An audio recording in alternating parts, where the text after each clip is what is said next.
Kwanirizaako nnyo omulabi waffe wano ku Musawo TV program etiddwa Cocktail Show ng'era nze Sekyanzi.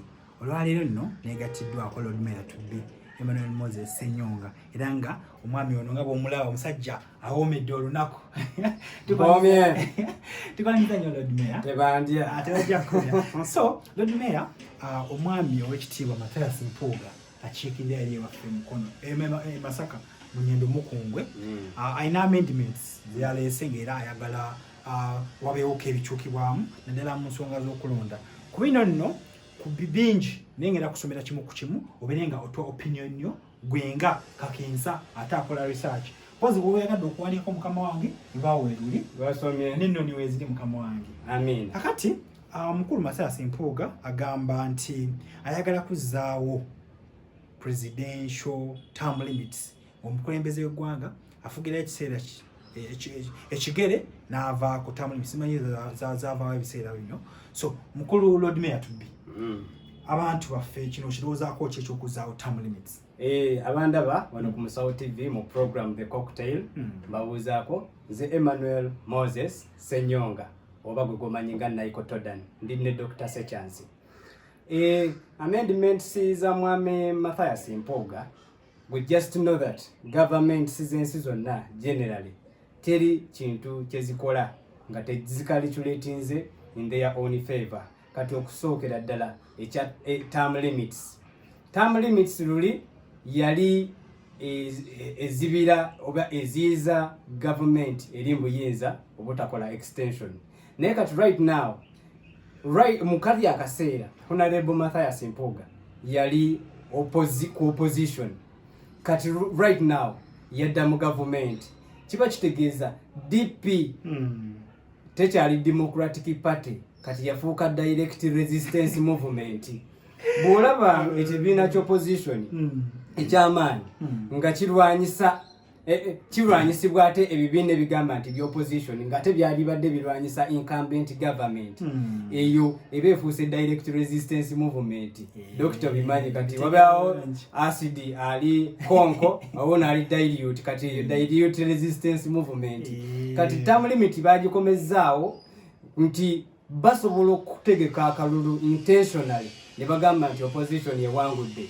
Kati mu kuwangula ne bagiri meetinga naye ate bwo badde kalakata nga tewali term limits tewali akola ki agikuba ku mukono. Kati right now kiba kizibu okusanga omuvubuka agamba nti awagira government ekyo bolimbye.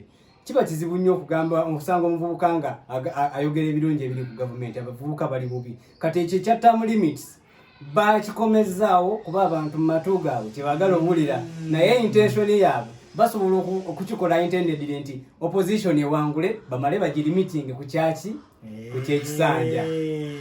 Kati mukama wange yakyogeddemu awo ekya Honorable Mathias Mpuuga ekyokubanga yalina mu Democratic Party wabitegeddeko nti bamuyise addemu yavuganye kwa president ku tiketi ya Democratic Party.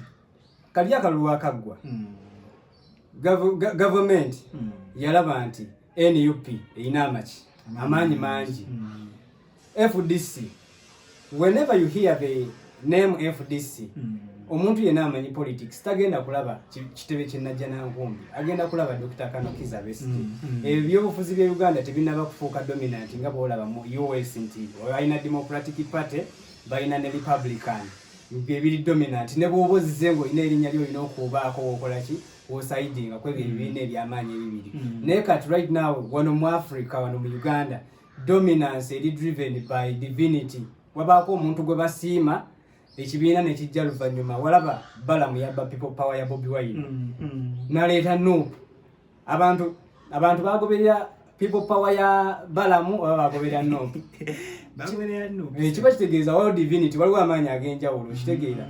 Kati bwe balaba kati FDC bwe yaleeta Amriat yali tasobola kuteekawo competition impact ng'eya Besigye. Kiba kitegeeza balina okukola bu multi-party obw'enjawulo okubanga bakendeeza ku muwendo gwaki opposition nti NUP ereme kubeera dominant. Kati NUP baba bagiwadde percentage 30 kati at least bano babeeyo 20 kati bali basigaze 50 kuba ye range ya government 50. Nze nkutegedde mukama wange oli musajja nno omugezi oli kakensa. So kati naiko yes, Lord Mayor to be. Yes sir. presidential candidates to have a running mate who shall have a deputy president.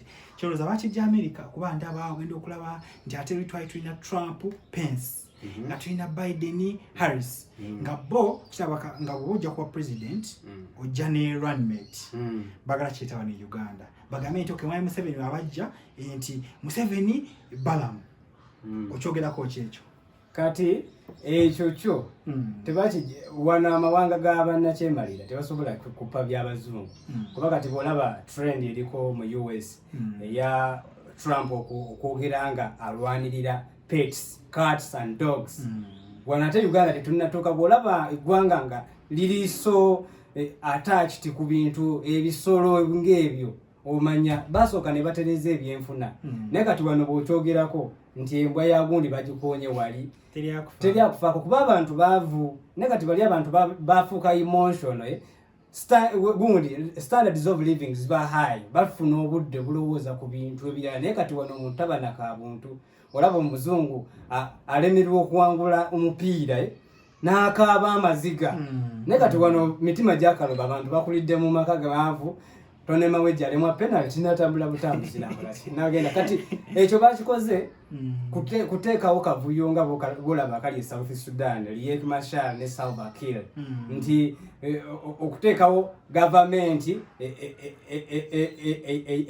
ey'emigabo nti osimanya okwala kino ntwale kino ke kabadi kali Obote ke yatega Muteesa nga tufuna independence Obote yamanya talina abawagizi talina wano buwagizi kati kiyakola n'asaba ekya prime minister ona alina abawagizi abangi Muteesa afuuke president kati wali engeri gye bakola alliance kati Muteesa ye Obote engeri gye yali yasoma ennyo yamanya wano mu Africa okuba dominant olina okubanga gwalina amagye kati bw'oba olina amagye ebisigadde byonna bikugoberera kati n'atega Kabaka Muteesa akabaddi n'amugamba kati tukoze omukago kati okulwaninga ebyenfuna by'eggwanga n'okulwaninga security y'eggwanga jukira Muteesa yaliko mu magye ga Queen Muteesa ye n'alonda ebyenfuna Obote n'alonda amagye kati olwamala Obote n'akozesa amagye okulwanyisani sigeza ali magye ono olusabaako n'enkizo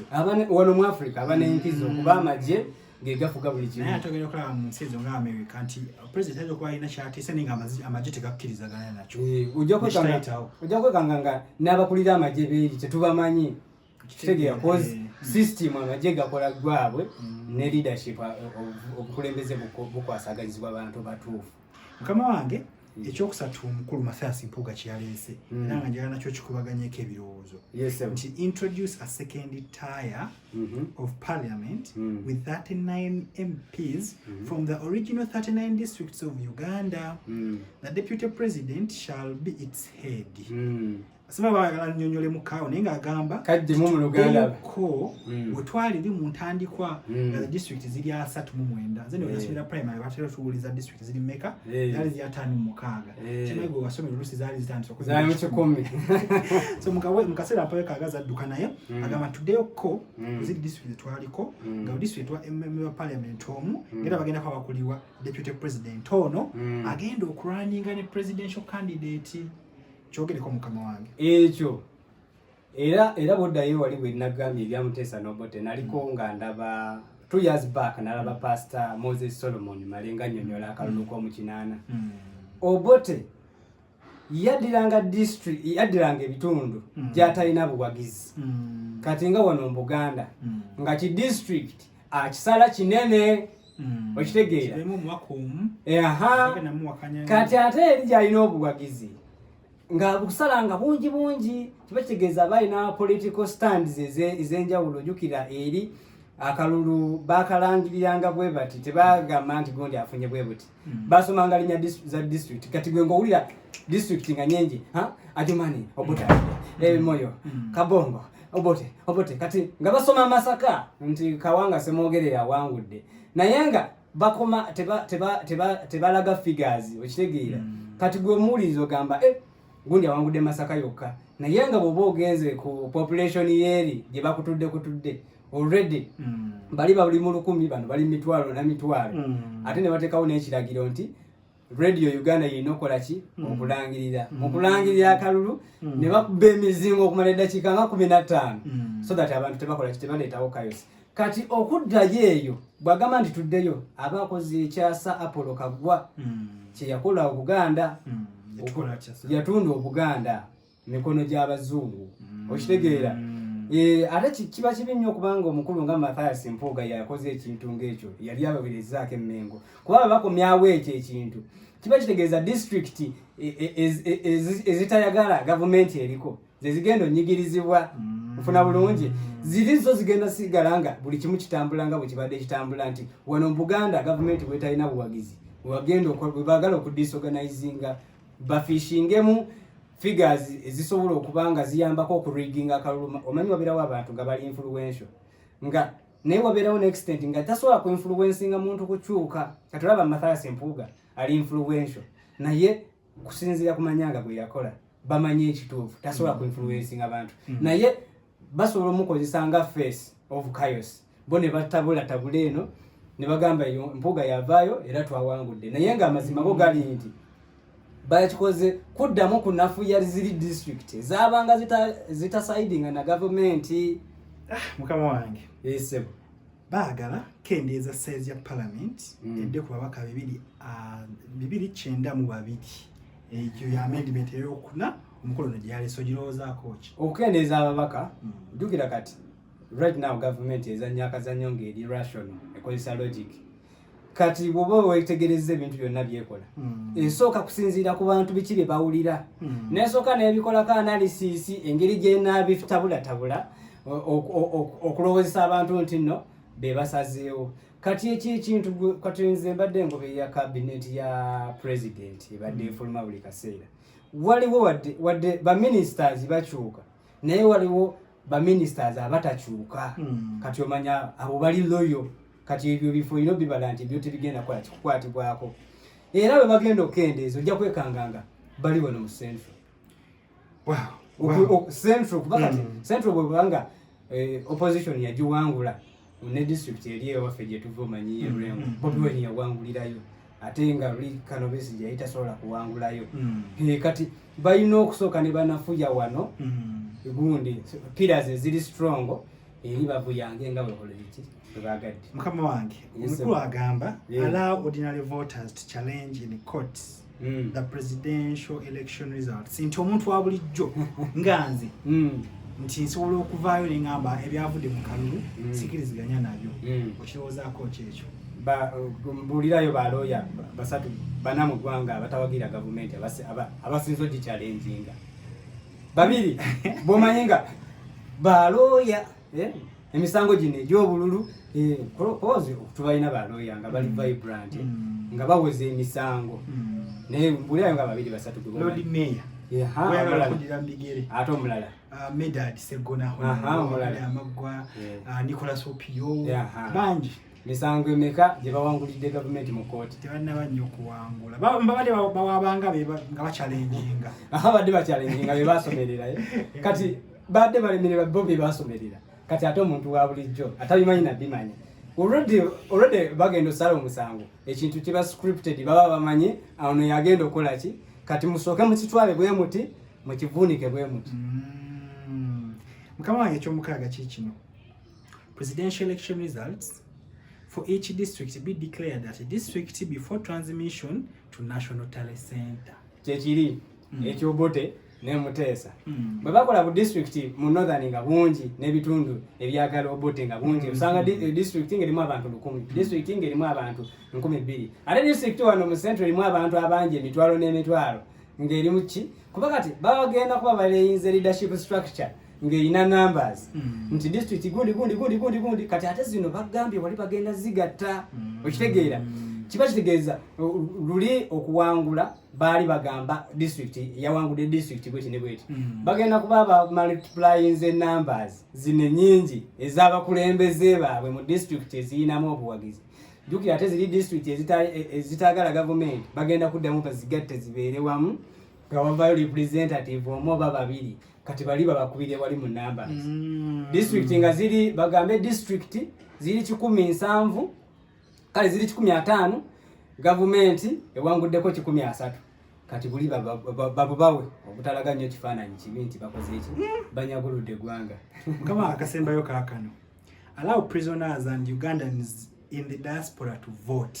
Ekyo ndaba kiri fair. Ekyo kiri fair naye kati mu diaspora kati waliwo agenda gye bali mu kutembeesa kati kiba kitegeeza kabaka kulaga nti bagenda kulonda the easiest way to win someone. If you can't convince him or her, confuse.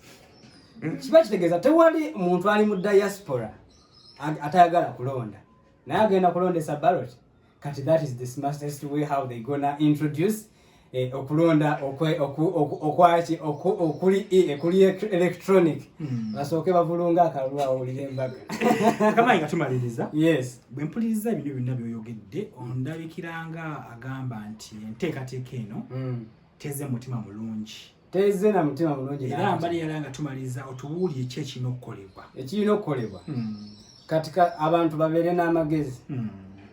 Bwoba osobola okuba nga towagira nope ng'oli ku opposition naye ate tosobola kuvaayo nga leading opposition party eyina amaanyi ogikuba amagye mavundu ate ng'ogamba oli wa opposition oba government implant. Ekitegeera kuba kati n'aby abasajja nga bano ba Samuel Lubega, Walter Mukaaku, Michael Mabike yagambye president yafuuka uzambe n'akozesa uzambe nga tuulo eyinza okunafuya NUP. Nejjukira uzambe Munnayuganda gwe bw'ogamba nti no uzambe it is an insult obanga agamba nti ekawempe gyava gyawangaalira nti yo tewali balonzi be weetaaga. Tulina okurisiivinga abantu bonna mu angozi zaabwe nga tetuzidifayinze oba kuzikola ki kuzidiminishinga kuba buli muntu alina engeri ey'enjawulo gy'alabamu ensi eno.